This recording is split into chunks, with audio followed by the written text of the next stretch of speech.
Satrio Argo. Perkenalan, saya Junani sebagai moderator acara pada hari ini. Dan Bapak Ibu hadirin, acara hari ini turut dihadiri oleh Yang Terhormat Kepala SMK 12, Ibu Dr. Anda Denisati, dan yang kami hormati Bapak Ibu Guru SMK Negeri 12 dan Bapak Yogi Satrio selaku pemateri pada acara ini. Selanjutnya untuk mendapatkan kelancaran acara ini, mari kita berdoa dimulai. Berdoa selesai. Ini yang selanjutnya yaitu sambutan oleh Kepala SMK Negeri 12 Ibu Dr. Anda Denisati. Kami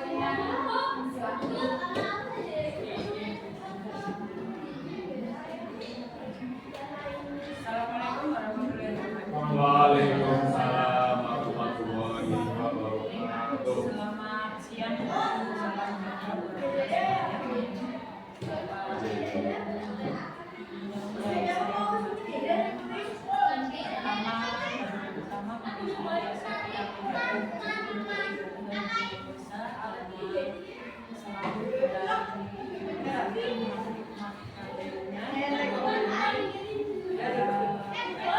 kesempatan untuk bisa bersama-sama dalam satu kegiatan dalam rangka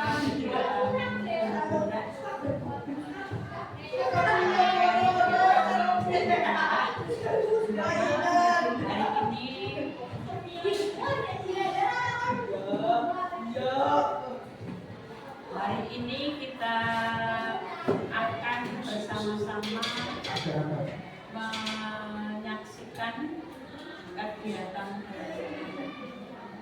bergerak di sekolah kita Bapak Yogi Satrio Argo dan aksi nyatanya di Loka Karya kedua modul 1.4 yang kegiatan pendidikan guru penggerak ini akan berlangsung selama 6 kali loka, berarti 6 kali loka, dan ini loka yang kedua. Ada satu aksi nyata di modul 1.4 di mana aksi nyata itu akan disampaikan kepada Bapak Ibu di kegiatan diseminasi budaya salah satu yang akan dilakukan oleh guru penggerak adalah memberikan satu kegiatan nyata yang nanti mudah-mudahan bisa diikuti oleh semua Bapak Ibu guru yang ada di SMP 12 ini tentang budaya positif kita, karena kurikulum merdeka melalui kegiatan melalui salah satu programnya Indra adalah membuat sekolah yang bebas dari semua hal-hal yang negatif. Jadi hari ini Bapak Yogi selaku yang sudah memproseskan sesuatu budaya yang baik yang akan kita keluarkan salah satu kegiatan nyata bahwa guru penggerak itu harus tergerak seperti di undangan ya, bergerak dan menggerakkan. Maka hari ini satu wujud nyata beliau akan menggerakkan kita semua. Beliau bergerak untuk menggerakkan Bapak Ibu semuanya melalui kegiatan positifnya. Nanti Bapak Ibu akan mendengarkan apa yang akan disampaikan, budaya apa sih yang akan diterapkan di SMP Publik yang mudah-mudahan nanti bertugas baik secara umum di SMP Negeri 12 ini. Terima kasih kepada Bapak Ibu semuanya yang hari ini mendukung kegiatan Bapak Yogi. Mudah-mudahan nanti berikutnya diikuti oleh Bapak Ibu semuanya. Kalau toh misalnya lebih lebih baik kalau Bapak Ibu bisa menjadi guru penggerak berikutnya. Kalau tidak berarti Bapak Ibu ikut sebagai personel yang bisa digerakkan oleh Pak Yogi, karena bergerak dan menggerakkan. Beliau menggerakkan, Bapak Ibu bisa digerakkan dalam arti bukan diperintah ya Bapak Ibu, tapi aksi nyata yang berimbas baik untuk sekolah kita ini bisa kita ikuti, kita ikut bergerak dan hasilnya bisa kita rasakan bersama. Karena kemarin kita di pertemuan kemarin dengan pendamping bergerak, kita ditanya visi misi kita adalah mewujudkan anak bangsa. Kita yang ada di anak bangsa, dan harapan saya sebagai kepala sekolah adalah yang pertama berkarakter, yang kedua berprestasi. Saya mikir yang pertama karakter, karena prestasinya nanti akan mengikuti ketika berkarakter. Dan karakter prestasi itu akan terwujud dimulai dengan budaya-budaya positif yang akan disampaikan Pak Yogi hari ini. Sekali lagi selamat untuk mengikuti, terima kasih dan selamat mengikuti kegiatan diseminasi budaya positif di sekolah kita ini. Mudah-mudahan menjadi awal baik bagi Pak Yogi dan kita semuanya, dan kita doakan Pak Yogi lancar nanti diikuti oleh semua teman-teman. Pak Yogi adalah guru penggerak angkatan 8, dan ini angkatan 9 sudah dibuka angkatan 10. Dibuka angkatan 10, monggo Bapak Ibu yang belum silakan mendaftar di angkatan 10, terutama tidak menutup kemungkinan yang senior, yang junior ini, hanya prospek ketika sistem ini masih berjalan, regulasi ini masih berjalan, ada satu hal yang dijanjikan yang bisa dirasakan oleh para guru penggerak dan sudah nyata. Beberapa SMA sudah kepala sekolah dari guru penggerak, kemudian di Pekalongan itu SMP juga sudah dari guru penggerak. Pemalang sudah perekrutan, tinggal nanti dilantik. Kemarin perekrutan, saya tidak tahu untuk pengawas atau kepala sekolah, tapi kemarin sudah ada perekrutan dan sudah dinyatakan lulus alih fungsi. Sudah ada bunyinya alih fungsi dari guru menjadi pengawas. Tinggal kita bukti nyata bisa yang beliau terima dari para guru. Saya kira itu Bapak Ibu yang bisa kami sampaikan kepada Pak Yogi. Selamat untuk bisa menyampaikan menerapkan aksi nyata yang sudah disiapkan kepada teman-teman semuanya, dan teman-teman selamat untuk mengikuti, dan berharap dari sekian yang hadir bisa nanti juga menjadi pemula atau pemimpin berikutnya untuk menularkan ke teman-teman yang hari ini tidak bisa ikut. Terima kasih atas perhatiannya dan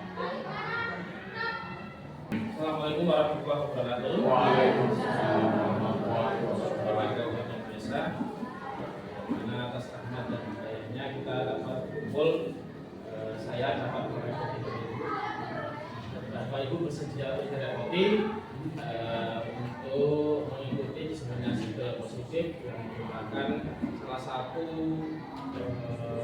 aksi nyata jadi modul 1.4 program guru penggerak yang sedang saya ikuti.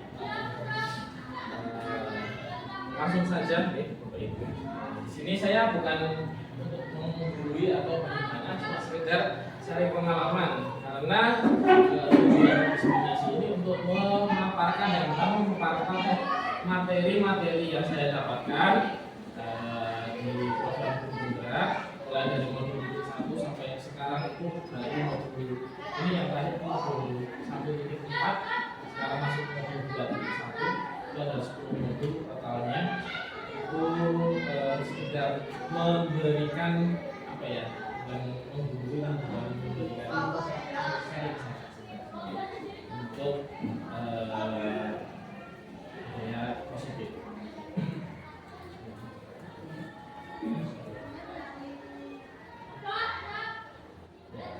Sebelum masuk ke budaya positif, kita mulai dari yang pertama modul 1.1 kalau Bapak Ibu sering mendengar guru penggerak, sekarang yang diangkat menjadi apa ya, tokoh utama, bahkan tidak cuma guru, tokoh utama dari pendidikan bahasa Indonesia itu adalah Ki Hajar Dewantara.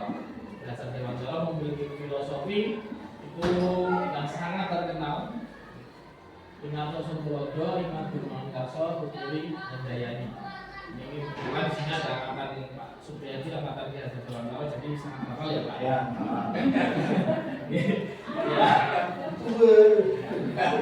Saya Bapak Ibu santai saja. Maknanya sangat dalam. Saya yakin Bapak Ibu lebih paham daripada saya karena saya masih baru, masih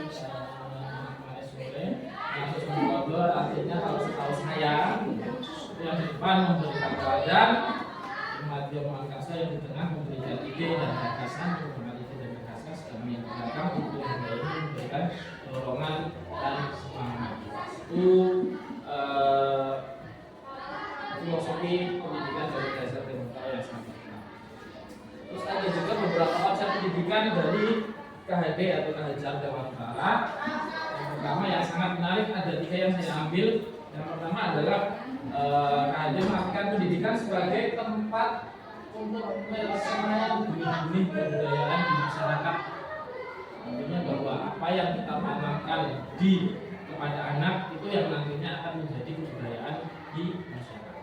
Yang kedua, KHD menjelaskan bahwa tujuan pendidikan itu menuntut segala kodrat kepada anak agar mereka dapat mencapai keselamatan dan kebahagiaan yang setinggi-tingginya, baik sebagai manusia maupun sebagai anggota masyarakat.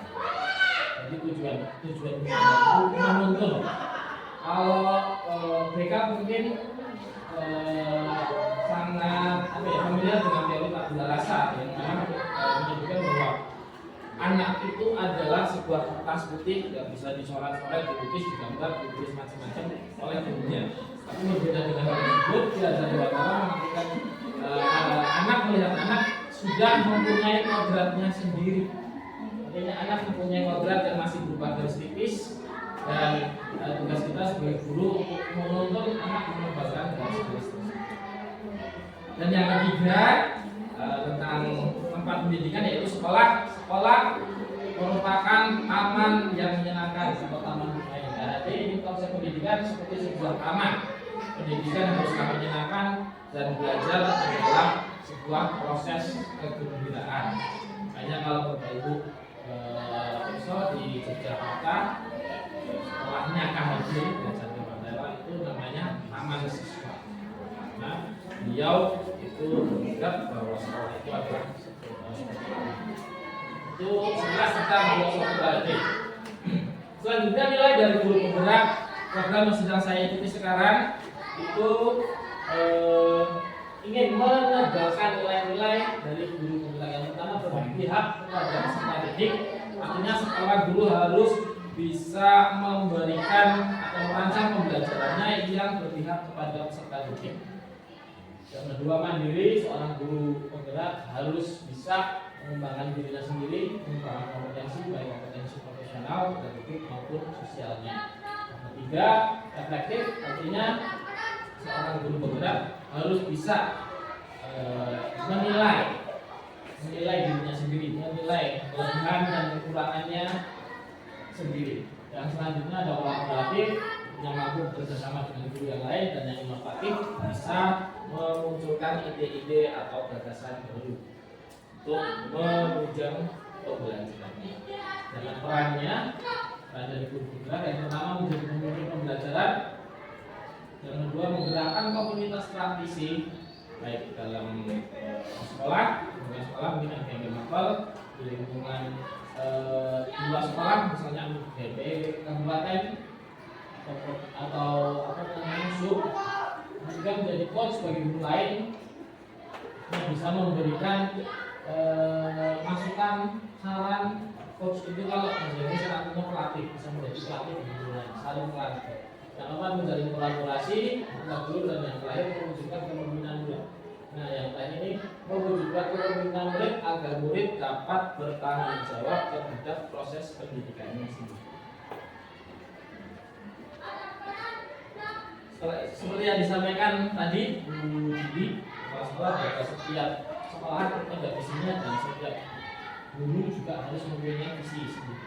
Visi itu adalah mimpi yang ingin diwujudkan, mimpi tentang masa depan Bapak Ibu di masa depan. Untuk saya sendiri, mimpi saya terwujudnya peserta didik yang mandiri, kreatif, bereksplorasi, menjawab kritis dan memecahkan masalah. Ini sebenarnya masuk ke dalam profil pelajar Pancasila yang sekarang sedang digaungkan oleh pemerintah. Gaya positif yaitu wujudkan dari keyakinan dan nilai-nilai kebajikan universal yang diterapkan di sekolah. Beberapa materi yang berkaitan dengan gaya positif diantaranya disiplin positif. Disiplin positif adalah menumbuhkan disiplin yang didorong dari dalam diri anak tanpa hukuman dan hadiah. Ini dalam memiliki disiplin positif akan memiliki motivasi internal yang tinggi untuk menguasai diri, untuk melakukan tindakan yang sesuai dengan nilai-nilai kebajikan universal. Jadi dalam melakukan disiplin positif tidak terlepas dari motivasi yang ingin dicapai siswa itu sendiri. Jadi disiplin positif kaitannya dengan motivasi.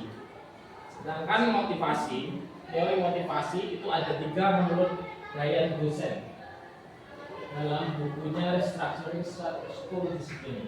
Menyatakan bahwa ada 3 alasan anak atau manusia berperilaku positif, khususnya pada di sekolah. Yang pertama, menghindari hukuman atau ketidaknyamanan. Artinya anak disiplin karena dia itu pengen menghindari hukuman, tidak pengen dihukum. Yang kedua, anak disiplin karena ingin mendapatkan imbalan atau penghargaan, ingin dipuji, ingin dapat nilai yang baik dan seterusnya. Dan yang ketiga, untuk menjadi orang yang mereka inginkan dan mengatur diri sendiri dengan nilai-nilai yang berbeda. Ini yang ditekankan nanti untuk anak, bahwa disiplin itu bukan untuk mendapatkan imbalan, bukan karena takut dengan hukuman, namun karena mereka ingin menjadi orang yang mereka inginkan dari dirinya sendiri. Untuk membuat disiplin atau menerapkan disiplin itu bisa bermacam-macam cara. Yang pertama dengan peraturan dan tata tertib, itu jelas. Peraturan tata tertib biasanya ditujukan untuk mendisiplinkan anak. Tapi peraturan dan tata tertib dengan segala konsekuensi atau hukumannya itu biasanya sifatnya memaksa. Artinya anak tidak ikut membuat peraturan karena peraturan itu bukan sekolah, dan anak ketika masuk ke sini harus mengikuti peraturan tersebut. Artinya ada keterpaksaan dari anak untuk mengikuti peraturan tersebut. Nah, untuk menghindari tersebut kita bisa menggunakan keyakinan. Diawali dengan menggunakan keyakinan kelas atau kesepakatan kelas.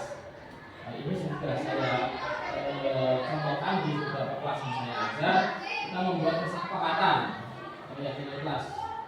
Itu keyakinan atau prinsip dasar bersama di antara para warga kelas untuk mendapatkan nilai-nilai kebajikan yang disepakati bersama.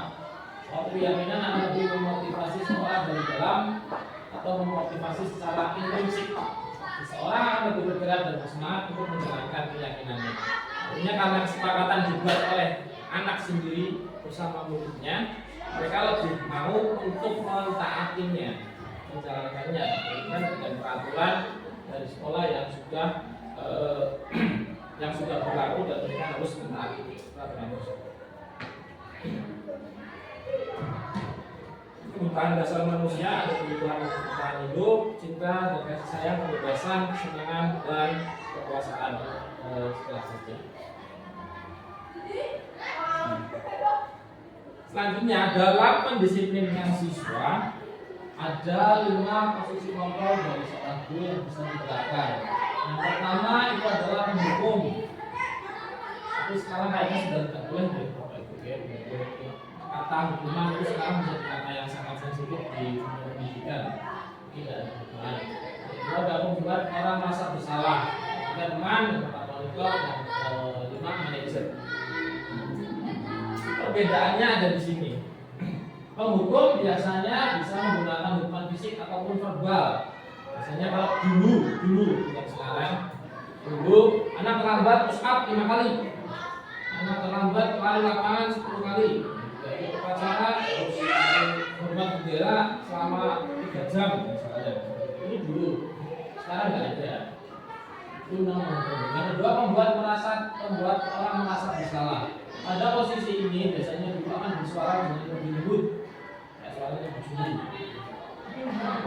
Membuat orang merasa bersalah akan menggunakan kehidupan yang membuat orang lain merasa tidak nyaman, bersalah atau rendah diri. Jadi misalkan gini, kamu nggak, kasihan seperti dulu udah ini, kamu nakal, kamu salah tugas nanti waktu itu ditegur sama kepala sekolah. Itu kan biasanya nanti menyentuh hati anak. Masa bersalah. Dan ketiga, teman. Posisi ini tidak akan menyakiti murid, namun akan tetap berusaha mengontrol melalui persuasi. Ayo coba kita misalnya, ayo coba kita belajar disiplin bareng-bareng. Ngajaknya seperti teman. Yang keempat,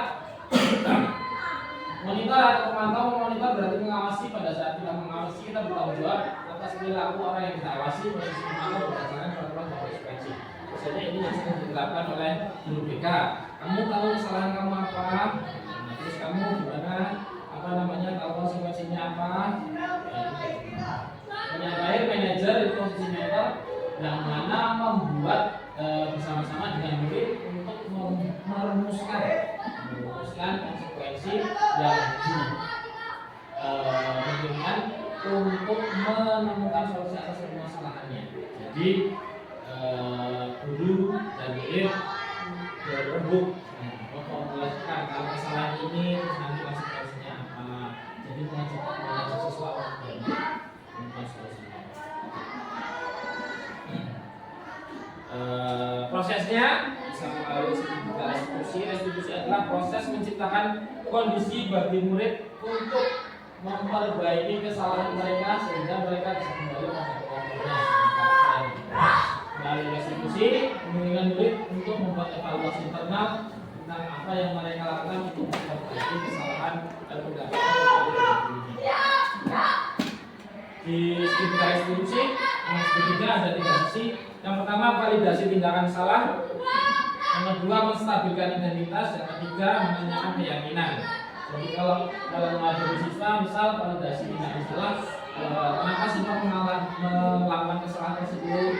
Apa alasan kamu kok bisa seperti ini, seperti itu? Terus adakah cara yang lebih efektif agar kamu tidak melakukan hal yang seperti itu? Yang kedua, menstabilkan identitas bahwa biar anak tidak terlalu merasa rendah diri. Misalnya memberikan masukan bahwa setiap orang sudah pernah melakukan kesalahan yang sama, sehingga kamu tidak bisa memperbaiki. Kamu bukan anak yang pertama kali melakukan kesalahan tersebut. Kamu bisa memperbaiki. Yang lain, menanyakan keyakinan bahwa apa yang sudah disepakati kita harus laksanakan lagi. Dan kamu ini menjadi orang seperti apa? Biar anak bisa menemukan kembali dirinya, karena ketika membuat kesalahan biasanya anak jadi malu. Dan yang sudah saya lakukan di antaranya itu yang pertama membuat kesepakatan kelas. Contohnya nanti ini kesepakatan kelas juga 8D. Contohnya 8D, 8E dan ada 7C. Untuk kita anak sendiri yang mengusulkan ini.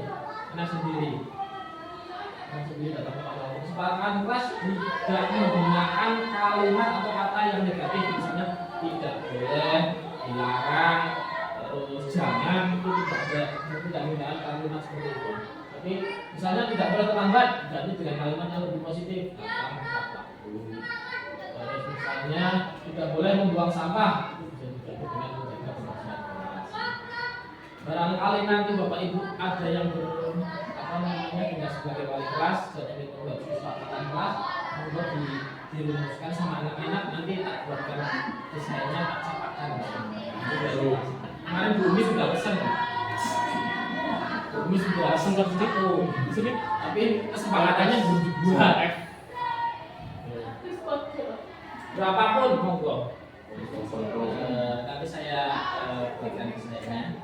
Terus yang kedua, mungkin Bapak Ibu sekarang lihat kalau saya jam pertama masuk, saya nyuruh anak baris di depan.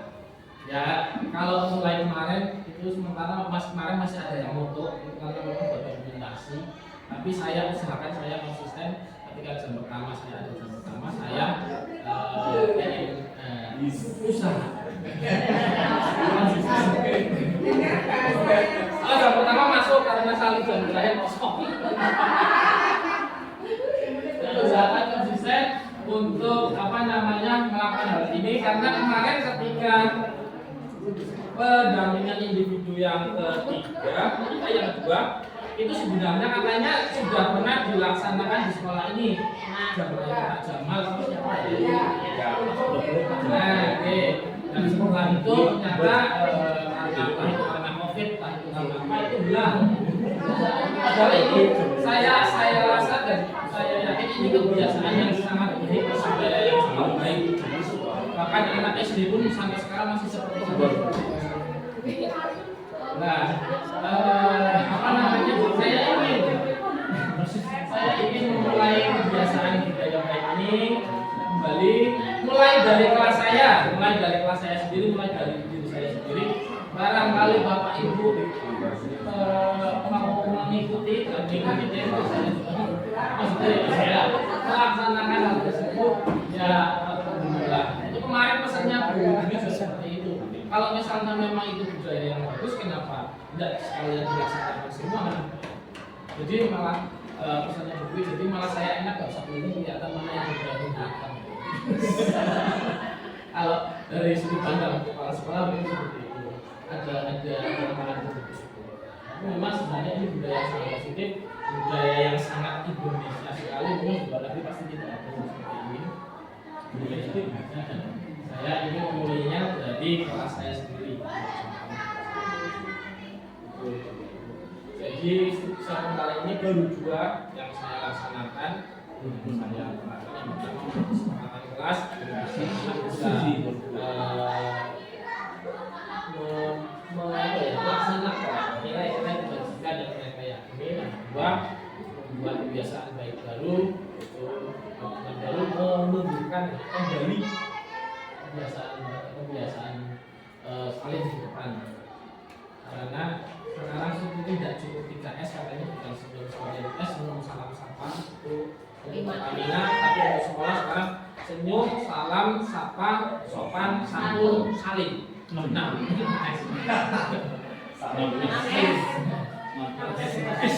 S itu Pertamina, sekolah itu mas S. Itu saja dua budaya positif yang mulai saya lakukan.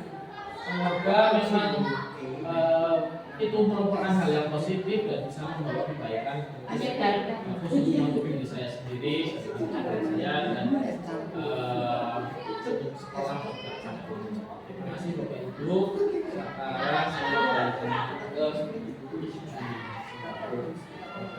demikian tadi Bapak Ibu materi yang sudah disampaikan oleh Bapak Lutfi Satrio. Dan setelah ini ada sesi tanya jawab. Kami memberikan kesempatan kepada 2 penanya. Silakan.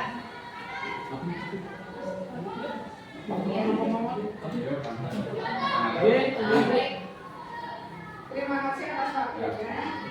Apa yang telah disampaikan tadi tentang kesepakatan kelas tersebut, apakah kesepakatan kelas itu harus dirumuskan bersama dengan siswa atau bisa ditentukan oleh ketua kelas? Ya, terima kasih.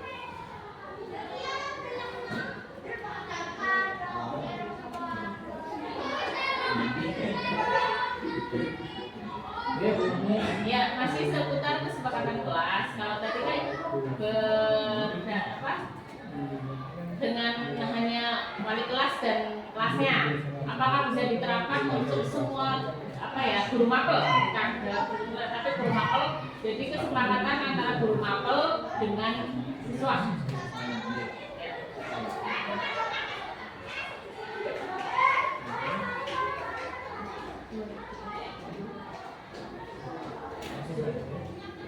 Iya, silakan Pak Yudi untuk menjawab pertanyaan dari kesepakatan kelas. Memang kesepakatan kelas itu namanya juga kesepakatan, berarti kan ada dua pihak lebih yang bersepakat. Makanya tadi saya bedakan antara kesepakatan dengan aturan atau tata tertib. Kalau aturan dan tata tertib itu dibuat oleh sekolah atau dibuat oleh satu pihak dan pihak yang lain itu menaati. Tapi kalau kesepakatan dibuat oleh kedua belah pihak, diyakini oleh kedua pihak bahwa hal-hal yang tercantum di situ adalah hal-hal yang baik, hal-hal yang benar, dan nantinya bisa dilaksanakan bersama-sama. Artinya boleh, saya kemarin ketika membuat kesepakatan dengan kelas 7 dan kelas 8 itu memang beberapa saya juga mengusulkan. Saya menyinggung misalnya gini, sekolah kelasnya kalian lihat kotor apa enggak? Kotor Pak, berarti apa yang perlu diperbaiki, apa yang perlu dimasukkan di situ. Dilarang membuang sampah sembarangan, menjaga kebersihan kelas. Jadi kita bisa memancing siswa atau memberikan laksana siswa agar siswanya sendiri yang mengusulkan. Kalau siswanya sendiri yang mengusulkan, itu nanti mereka merasa sadar sendiri bahwa ini kesepakatan saya yang buat, saya harus menaati. Dibandingkan dengan peraturan yang dibuat oleh pihak lain, itu mereka akan ada rasa keterpaksaan. Sedangkan yang pertanyaan Bumi, pertanyaan kedua, saya juga pesan sama anak-anak ketika membuat kesepakatan kelas. Nanti kalau kesepakatan sudah jadi, sudah ditempel di kelas, nanti ditawarkan ke guru yang lain. Ditawarkan guru yang lain. Apakah guru yang lain, Pak, Bu, kita punya kesepakatan kelas, apakah Bapak Ibu mau ikut kesepakatan kelas kita atau tidak? Saya yakin kalau kesepakatan itu hal yang baik, pasti guru yang lain pasti ikut. Saya bilang seperti itu. Dan orang kali Bapak Ibu nanti di kelasnya ada kesepakatan kelas dan ingin mengikuti, bahkan saya ngasih iming-iming sama anak, misalnya datang tepat waktu, toleransi berapa menit? Toleransi karena memang misalnya guru atau siswa dari PC dan lain-lain, toleransi berapa menit? Toleransi 10 menit. Nanya sih 10 menit. Ya udah, berarti kalau misalkan ada yang datang lebih dari 10 menit, terlambat lebih dari 10 menit, itu minta izin ke baik guru maupun siswa, minta izin boleh masuk atau tidak. Jadi kalau siswa gurunya terlambat lebih dari 10 menit, saya ngomong saya boleh masuk atau tidak, siswa jawab tidak, ya udah saya keluar lagi. Setuju Pak. Tapi begitu juga kalian nih, saya begitu juga kalian, kalau kalian terlambat tidak saya izinkan masuk, itu berarti kalian nggak boleh masuk. Ya udah, nggak apa-apa. Tuh, jadi bahkan saya pengennya itu kesepakatan kan dari awal kesepakatan kelas antara guru sama guru dengan kelasnya, terus nanti antara kelas tersebut dengan beberapa guru menjadi kesepakatan kelas antara satu kelas dengan beberapa guru, terus nanti bisa berkembang lebih luas lagi menjadi kesepakatan atau keyakinan sekolah. Itu nanti malah berarti peraturan dan tata tertib sekolah itu dirumuskan melibatkan siswa kalau seperti itu. Betul ya? Misalnya yang sudah dibuat, kalau ini diubah lagi. Boleh, oke. Kalau yang sudah dibuat kesepakatan kelas tidak tidak berlaku selamanya. Kalau misalnya mau ditambah lagi, sewaktu-waktu bisa ditinjau untuk ditambah apakah masih relevan atau mungkin diganti. Misalkan dulu misalkan kita zaman COVID misalnya kan tidak mungkin datang tepat waktu karena memang tapi karena sekarang sudah terbuka seperti ini, terus misalkan nanti ada COVID lagi misal WFO WFH lagi kan ada beda lagi pasti kesepakatannya memang kesepakatan harus selalu ditinjau ulang apakah masih relevan atau tidak, bisa ditambah kurangi, tapi kalau hal-hal yang baik itu tidak dikurangi itu ya. Bagaimana Bu Miwi dan Bumi, apakah puas dengan jawabannya? Belum memuaskan. Aku sana. Udah. Ya, kemudian lagi sesi tanya jawab, kemudian selanjutnya yaitu kegiatan untuk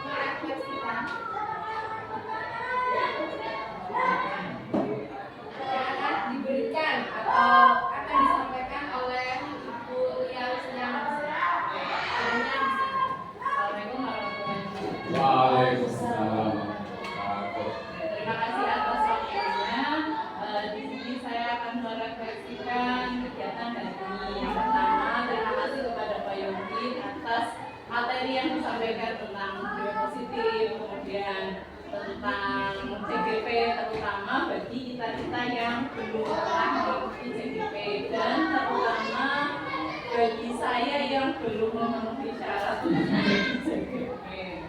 Nah, di sini banyak sekali materi-materi yang sangat bisa diterapkan di sekolah kita, terutama tadi untuk kesehatan kelas dan budaya-budaya yang sudah ada sebelumnya, tetapi kemudian tidak ada dan sekarang digerakkan lagi untuk menjadi ada. Agar kita semua bisa bergerak bersama untuk kemajuan sekolah kita. Kemudian yang bisa saya sampaikan, assalamualaikum. Waalaikumsalam warahmatullahi wabarakatuh. Hadirin yang kami hormati, tidak terasa kita ada di penghujung acara. Demikianlah rangkaian acara diseminasi budaya positif dari Itali ke kota Bosnia. Kita belajar bahasa, mari ikuti kemajuan dunia, tapi ingatlah budaya bangsa. Terima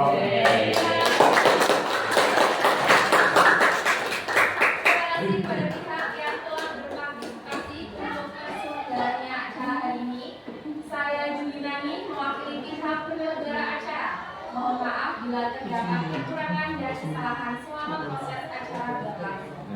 Kami pamit undur diri. Wassalamualaikum warahmatullahi wabarakatuh. Waalaikumsalam.